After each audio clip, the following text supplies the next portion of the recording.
सुधामप्यास्वाद्या प्रतिभयजरा मृत्युहरिणीं विपद्यन्ते विश्वे विदिशतमकद्यादिविशदः करालं यक्ष्वेलं कबलितवत कालकालनः न शम्भोस्तन्मूलं तव जननि తాటంకమహిమా. ఇది సౌందర్యలహరిలోని శ్లోకం ఫ్రెండ్స్.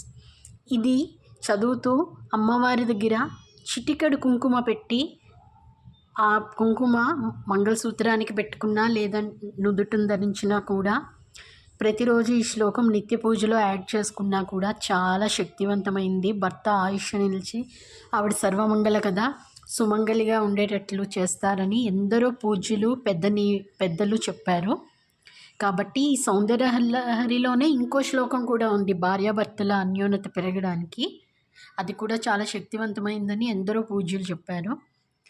మనస్త్వం వ్యోమత్వం మరుదసి మరుత్సారధిరసి త్వమాపస్త్వం భూమిస్థై పరిణతాయాం నహి పరం త్వమేవ స్వాత్మానాం పరిణమయితం విశ్వవపుషా చిదానందాకారం శివయువతి భావేన బిభృషే.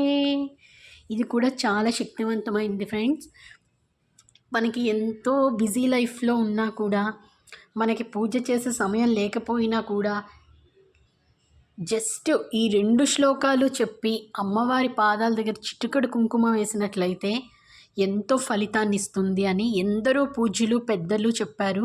ఇవి సాక్షాత్ శంకర్ భగవత్పాదులు ఆయన ఇచ్చినవి ఇవి ఆ అమ్మవారిని స్తుతిస్తూ. కాబట్టి ఇవి చాలా శక్తివంతమైనవి. మనం అంటాం కదా, శృతి స్మృతి పురాణానాం ఆలయం కరుణాలయం నమామి భగవత్పాద శంకరం లోకశంకరం. సుధామప్యాస్వాద్య ప్రతిభయజరా మృత్యుహరిణీం విపద్యంతే విశ్వే విదిశతమకద్యాదివిశదః करालं यक्ष्वेलं कबलितवत कालकालनः न शम्भोस्तन्मूलं तव जननि తాటంకమహిమా. ఇది సౌందర్యలహరిలోని శ్లోకం ఫ్రెండ్స్. ఇది చదువుతూ అమ్మవారి దగ్గర చిటికెడు కుంకుమ పెట్టి ఆ